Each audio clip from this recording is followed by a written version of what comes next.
Embossed Gold Pumpkin Acrylic Nail Tutorial by Hotpinkzebrapolish.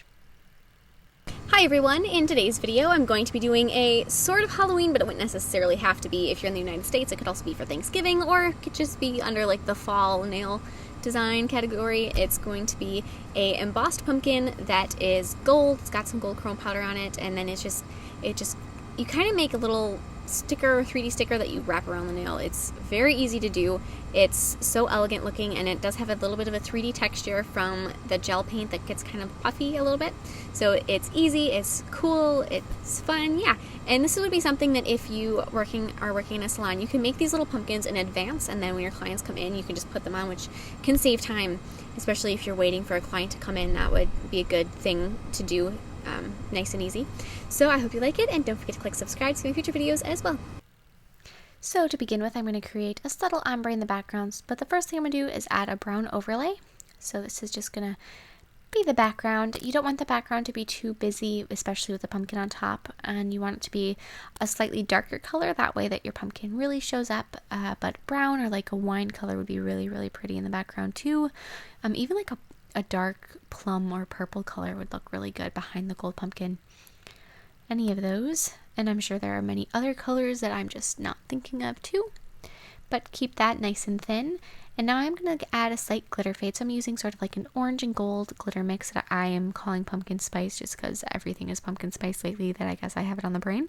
And just put that on the top and sort of blend it down a little bit, and then add a layer of clear acrylic on top of all that to blend it together and make sure that the nail is nice and smooth and strong. And like I said, you don't want the background to have too much, so that glitter that I did put up there isn't really going to go beneath the area where the pumpkin is. The pumpkin I'm mostly going to try to keep on the bottom part of the nail, and so you won't have that glitter behind there, because any of those things are going to make it are going to distract away from the pumpkin, which isn't really what we want. So now I'm going to be filing it with a 180 grit file, just to smooth it out, make sure it's nice and perfect, and then buff it with a 240 grit padded buffer to remove any scratches that first file may have left you behind. I did apply a layer of gel sealer at this point, but later on I realized that was completely unnecessary, and so you really don't need to. You could definitely skip that part. On a post-it note, I just drew out the shape of my pumpkin, and then I put a nail form backing on top of it. And now I'm going to be taking gel paint, as I mentioned, and I'm going to be making my pumpkins. And so I'm just going to draw it out, and then do the outlines like I did. And like I said in the beginning, it would work really well if you're in a salon, or if you have trouble doing your opposite hand. So if you're right-handed, if you have trouble getting a design done on your right hand by doing it with your left, this is something that would be very easy to do and very pretty, because you can make them all in advance, and you could do it all with your dominant hand, and then you just have to attach them. So that's another thing. Or if you have a lot of time on your hands and you're doing this design, you can do it in advance for yourself as well. The gel paint, if you are going to make them in advance, I wouldn't make them too far in advance, maybe a day or two maximum, just because as it sets, any gel is going to progressively get harder, and it's going to slowly lose that flexibility that makes it wrap around the nail really nicely. And so you just want to be careful you don't do it too far, and if you do decide to do it, that way make sure that you keep it out of the sunshine until you put it on your nails, so that none of those UV rays hit it, and continue to cure it, because that's just going to make it harder, as I said. And then after I have the outline of my pumpkin done, I'm just going to be filling it in with a filigree. You can do any pattern you like. My pumpkin wasn't quite symmetrical, so I have a little bit more space on the other side, or on one side versus the other.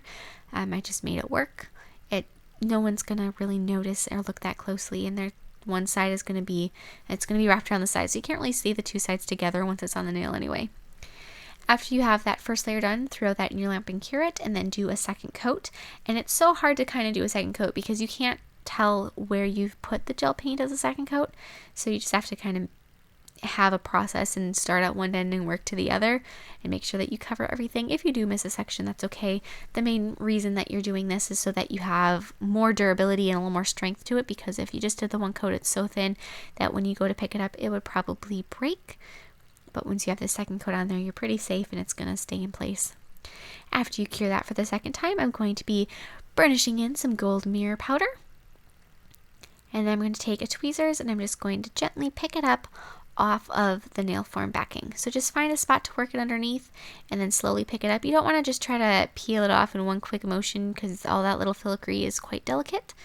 figure out how that's going to fit on the nail before you put the nail glue on. Once you have where you know it's going to be, lay down some nail glue. And then before that is dry, pick up and set down your pumpkin. Then take a piece of plastic wrap and wrap it around the nail so that you don't glue yourself to your pumpkin. Because then after that's set, you can just peel off the plastic wrap, apply a layer of gel sealer, and cure it. Like I said, that previous layer of the gel sealer was completely unnecessary. That last one would have sufficed. I guess I just decided to waste product at that moment. Well, anyways, thank you so much for watching. I hope you like this design. Please share any recreations with me on Facebook and Instagram. I would absolutely love to see them.